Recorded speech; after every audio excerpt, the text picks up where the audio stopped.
Merhabalar, Hobilerim Örgü kanalına hoş geldiniz. Bugün çok güzel bir model çalışması yapacağız.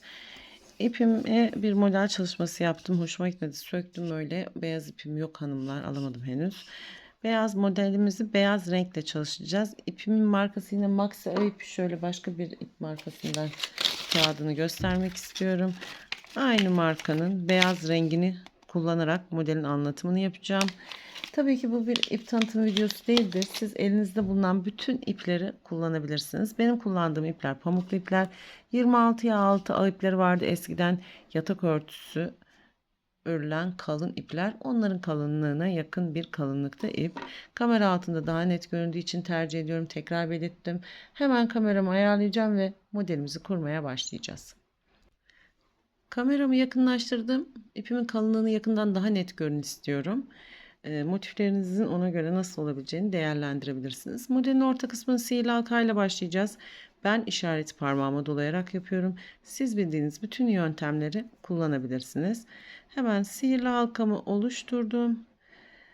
1, 2, 3 adet zincir çekiyorum. Bu benim ilk trabzanım. Tığımın başına ipimi aldım. Sihirli halkamdan bir ilmek aldım. Tığımda 3 adet ilmeğim var. Birini alıyorum, ikisini alıyorum ve topluyorum. Şimdi iki tane yan yana trabzanım oldu. Arada 1, 2, 3, 4, 5 adet zincir çekiyorum. Tekrar tığıma ipimi aldım. Halkama geri dönüyorum. Halkamdan ilmeğimi aldım. Tığımda yine 3 ilmeğim var. Birini alıyorum, ikisini alıyorum. Bu sefer bekletiyorum. Tekrar 1, 2. Şimdi iki tane trabzanımı tığıma almış oldum. Hepsini birden kapağa atıyorum. 1, 2, 3, 4, 5 zincir. Tekrar sihirli halkamdan 2 adet trabzan alıyorum tığıma.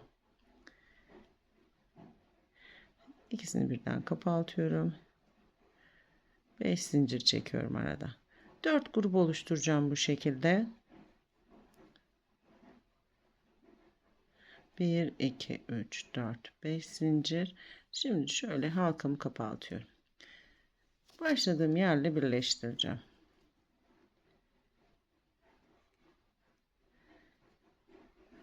Böyle bir orta kısım oluşturdum.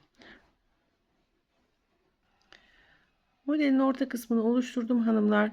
Böyle durumlarda yani sihirli halkamızın içerisine az sayıda trabzan yaptığımızda böyle bir açılma işlemi yapabilir. En son kaldı bu iplerimizi temizlerken kestiğimizde sökülme yapabilir. O yüzden bir kilitleme işlemi yapmanız gerekiyor. Yani bu ipi kesmeden önce veya yakmadan önce polyester ipleri kullanıyorsanız bu şekilde arka tarafından bir kilitleme işlemi yapın. Yani bir düğümlük atın ki burada artık bakın açılma olmaz düğümlediğimiz için. Böyle çok az trabzanlı çalıştığımızda sihirli halkamıza kilitleme işlemini yapıyoruz. Buradan 1, 2, 3, 4, 5, 6, 7, 8, 9, 10, 11, 12, 13, 14, 15, 16, 17, 18, 19, 20, 21 tane zincir çektim hanımlar. Bu çekmiş olduğum 21 tane zinciri diğer topladığım trabzın üzerine kilitliyorum.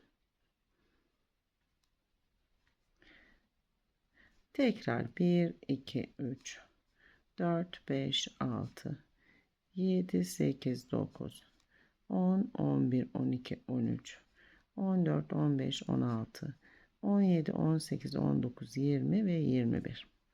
Bunu da diğerine kilitliyorum. Bu şekilde 21 tane zincirden 4 tane zincir ağı yapacağız modelimizin etrafına. Evet, motifin etrafını dolanmış. Şöyle bırakayım ki daha net görün. Bakın 4 tane 21 zincirden böyle örümcek ağı şeklinde bir zincir ağı yaptım. Farklı ve güzel bir motif çalışması yapıyoruz. Buradan 3 zincir çekerek yukarı çıkıyorum.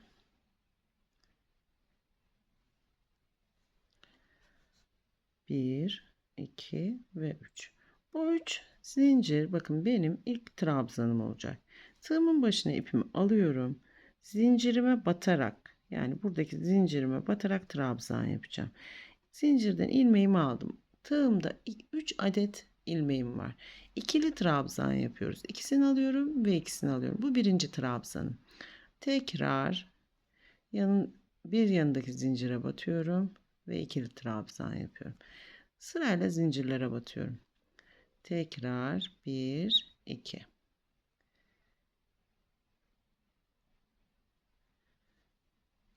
Bir, iki. Bu şekilde şu zincirimden hariç, pardon, trabzanımdan hariç 4 oldu. 7 adet yan yana trabzan yapıyorum. 5, 6 ve 7. 7 tane trabzan yaptım yan yana. 2, 4, 6 ve 7. Burada 2 adet zincir çekiyorum. 1, 2. Tığımın başına ipimi aldım. Bu sefer 1, 2, 3. zincire batıyorum. Burada bir zincir boşluğu bırakıyorum. Ve yine 2'de çıktığım trabzan yapıyorum.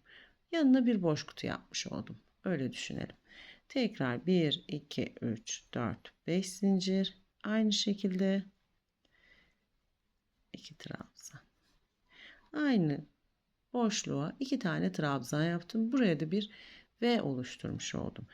Zincirin bu tarafına yapmış olduğum uygulamayı aynı şekilde bu tarafa da yapacağım. 2 zincir çekiyorum. 1, 2, üçüncüye bir trabzan yapıyorum. Boşluğumu tekrar verdim. Bu trabzanımla birlikte zincirime 7 adet trabzan yapacağım. 2, hep ikili trabzan yapıyoruz bu modelimizde. 3, 4, 5, 6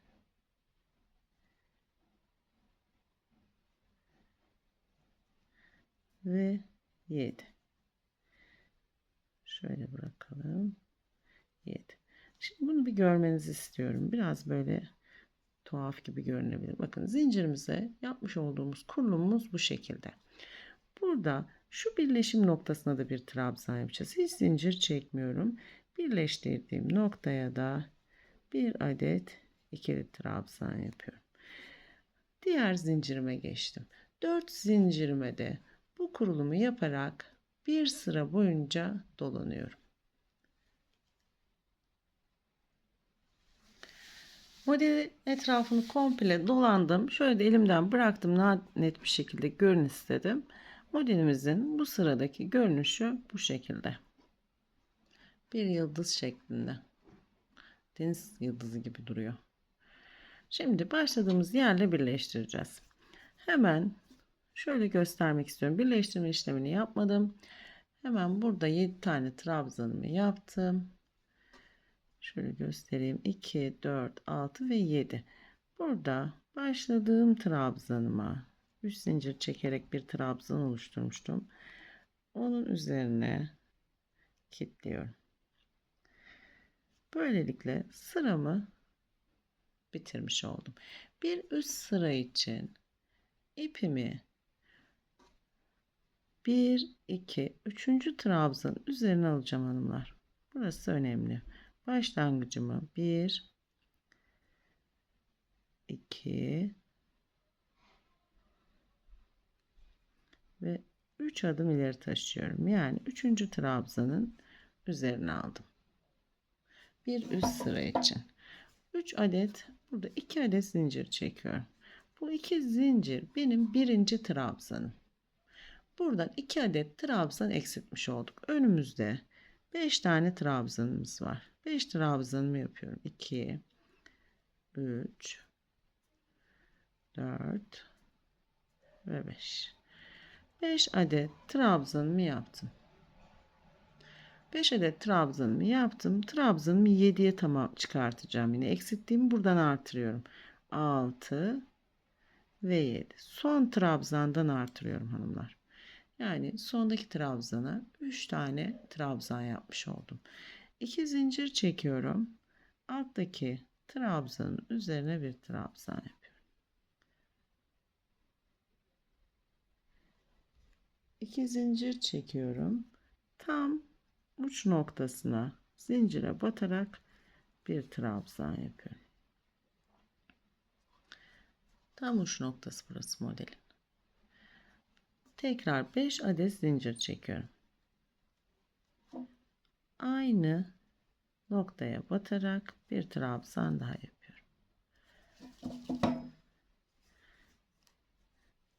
2 zincir çekiyorum. Trabzan üzerine yapıyorum. 1 2. Şimdi alttaki 7 adet trabzanıma geldim. Evet. Burada ters işlem yapacağız. Buradaki trabzanıma 3 tane yapıyorum. 2 3. Şimdi bu 3 trabzanımı alttaki trabzanlarla 7'ye tamamlayacağım. Devam ediyorum. 4 5 6 ve 7. 7 tane yaptım. Tığımın başına ipimi alıyorum. Şuradaki orta trabzanım benim, bakın. Tam orta nokta.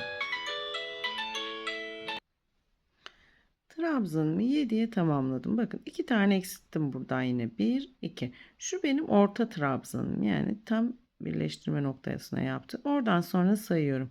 1 2 3. Direkt hiç zincir çekmeden tığımın başına ipimi aldım. 1 2 3. trabzan üzerine ikili trabzan yaparak buradaki yere geçiş yaptım.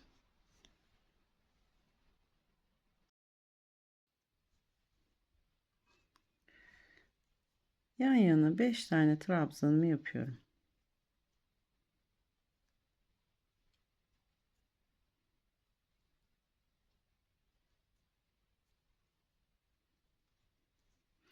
Bir, iki, üç, dört ve 5. Yine 7'ye çıkartıyorum.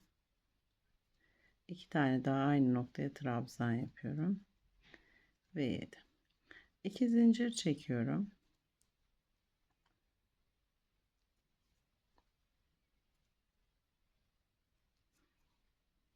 İki zincir çekiyorum.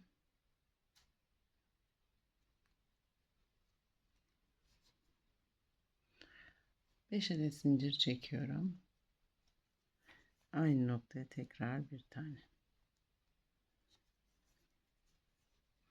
2 zincir. 2 zincir. Trabzan üzerine geliyorum. Şimdi yine burada ters işlem yapıyoruz. 3 tane yapıyorum buraya. Birinciyi yaptım. 2 3. Burada 7'ye tamamlayacağım sırayla. 4 5 6 ve 7. Buradan yine 1 2 3'ün üzerine trabzanla geçiş yapıyorum. Şimdi bu sıramı bitireceğim. Aynı şekilde burada bir alt sırada bu sıramı bitirdikten sonra aynı şekilde bir sıra daha yapacağım. 1 2 3 olacak. Yine 2 tane eksilteceğim.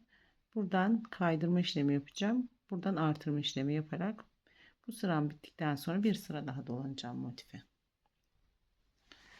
Sıramı bitirdim ve bir sıra daha motifin etrafını aynı şekilde dolandım. Motifi şöyle elimden bıraktım. Bakar mısınız motifimin güzelliğine hanımlar? Her çalışmayı yapabileceğiniz güzel bir motif. Ben 3 sırada tamamladım. Bir sırada artık son sıra kurulumunu yapacağız. Siz istiyorsanız bir sıra daha yapabilirsiniz. Yani bu yapmış olduğumuz sıralamaları 4 sırada da tamamlayabilirsiniz. Daha büyük bir motifim olsun istiyorsanız, ince ipler kullanırsanız eğer. Hemen buradan son sıra kurulumu yaparak motifi tamamlayacağız. 3 zincir çekerek yukarı çıkıyorum.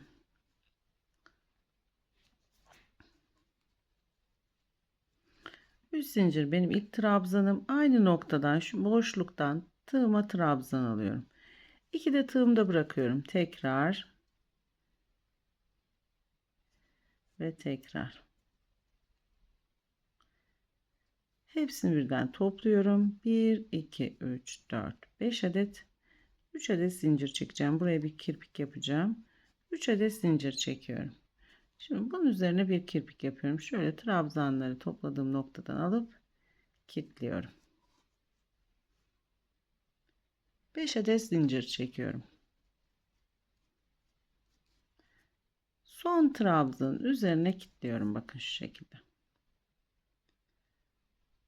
3 adet zincir çekiyorum. Aynı noktaya kilitliyorum. 1, 2, 3, 4, 5 zincir. Şöyle bir ikinci trabzanın üzerine kilitliyorum tekrar. 1, 2, 3 zincir. Buraya da kirpik yapıyorum. 1, 2, 3, 4, 5 zincir. Tam köşe noktasına kilitliyorum. Şimdi buraya 3 adet kirpik yapacağım. 1, 2, 3 zincir. Aynı noktaya kilitliyorum. 1, 2, 3 zincir. Aynı noktaya kilitliyorum. 1, 2, 3 zincir ve aynı noktaya kilitliyorum.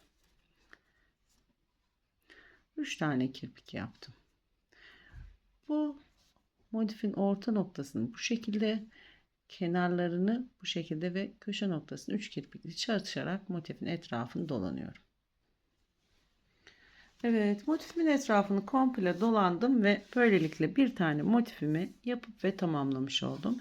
Gerçekten güzel bir motif yaptık. Şimdi ben kameramı durduracağım ve 4 tane motifimi öreceğim ve birleştireceğim. Birleştirme videosunda kirpiklerden birleştirme yapıyoruz. Birleştirmeyi birlikte yapar mıyız? Birleşmiş şeklimi görer miyiz? Bilemiyorum. Evet. 3 motif daha örüp birleştiriyorum hanımlar. Bitmiş şeklini hep birlikte görüyoruz. Evet. 4 tane motifimi ördüm ve birleştirdim. Bakar mısınız modelimin birleşmiş şekline ve güzelliğine? Gerçekten çok güzel bir motif. Bu motifle her çalışmayı yapabilirsiniz hanımlar. Konsol yapın. Salon takımı yapın. Kenar çalışması da istemiyor. Kirpiklerimiz olduğu için. Şöyle kameramı yakınlaştıracağım. Birleştirme noktalarını görmenizi istiyorum. 3 tane kirpiğim var burada. Bu taraftaki kirpiklerimden birleştirmesi kolay diye birleştirme videosunu çekme gereği duymadım. Birleştirerek kirpiklerden istediğimiz büyüklüğü elde ediyoruz. Güzel bir model oldu. Ben çok beğendim. Umarım sevmişsinizdir. İzlediğiniz için teşekkür ederim. Bir sonraki videoda görüşmek üzere.